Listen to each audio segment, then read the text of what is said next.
দেশে হামের সংক্রমণ এখন আর কেবল সাধারণ স্বাস্থ্য সমস্যা নয়, বরং এটি একটি গভীর সংকটের রূপ নিয়েছে।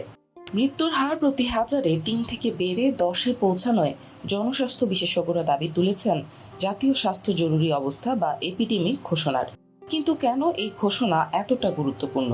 কেন চিকিৎসকরা একে রেড অ্যালার্ট হিসেবে দেখছেন? বিশ্ব স্বাস্থ্য সংস্থার নিয়ম অনুযায়ী যখন কোনো সংক্রামক ব্যাধি নির্দিষ্ট ভৌগোলিক সীমানায় স্বাভাবিকের চেয়ে বেশি অনেক দ্রুত ছড়াতে থাকে এবং বিদ্যমান স্বাস্থ্য কাঠামো তা সামাল দিতে হিমশিম খায়, তখনই স্বাস্থ্য জরুরি অবস্থা ঘোষণা করা হয়।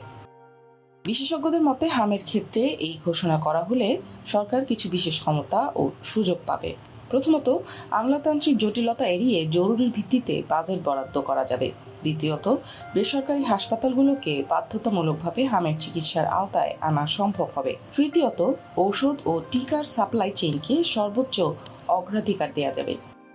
আইডিসিআর এর সাবেক পরিচালক ডক্টর আবু মোহাম্মদ জাকির হোসেনের মতে, যেহেতু হামের টিকা কার্যকর হতে 2 থেকে 3 সপ্তাহ সময় লাগে, তাই ইমার্জেন্সি ঘোষণা করলে রিং ভ্যাকসিনেশন বা আক্রান্ত এলাকার চারপাশে দ্রুত সুরক্ষা বলয় তৈরি করা সহজ হবে।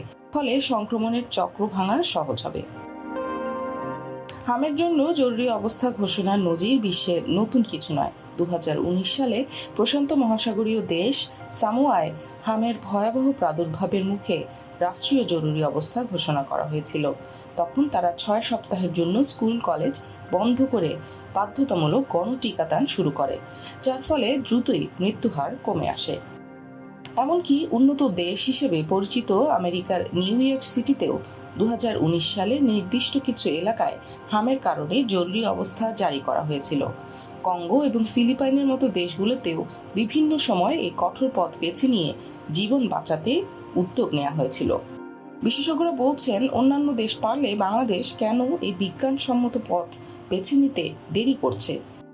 বাংলাদেশের বর্তমান প্রেক্ষাপটে সবচেয়ে বেশি ঝুঁকিতে আছে পুষ্টিহীনতায় ভোগা এবং প্রান্তিক জনপদের শিশুরা। জনস্বাস্থ্য বিশেষজ্ঞদের মতে, শুধু টিকা দিলেই হবে না, আক্রান্ত শিশুদের জটিলতা যেমন নিউমোনিয়া বা অন্ধত্ব প্রতিরোধে বিশেষায়িত চিকিৎসার ব্যবস্থাও করতে হবে।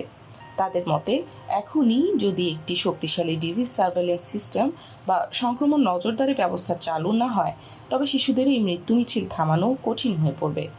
ইতিহাস বলে, সংক্রামক ব্যাধি দমনে সঠিক সময়ে সঠিক সিদ্ধান্তই কয়েক হাজার প্রাণ বাঁচাতে পারে। তাই পুরো দেশে না হলেও বেশি সংক্রমণের এলাকাগুলোকে চিহ্নিত করে জরুরি অবস্থা জারির পরামর্শ দিয়েছেন জনস্বাস্থ্য বিশেষজ্ঞরা। এখন দেখার বিষয়, হামের এই ক্রমবর্ধমান সংক্রমণ রোধে সরকার ঠিক কী ধরনের পদক্ষেপ নেয়।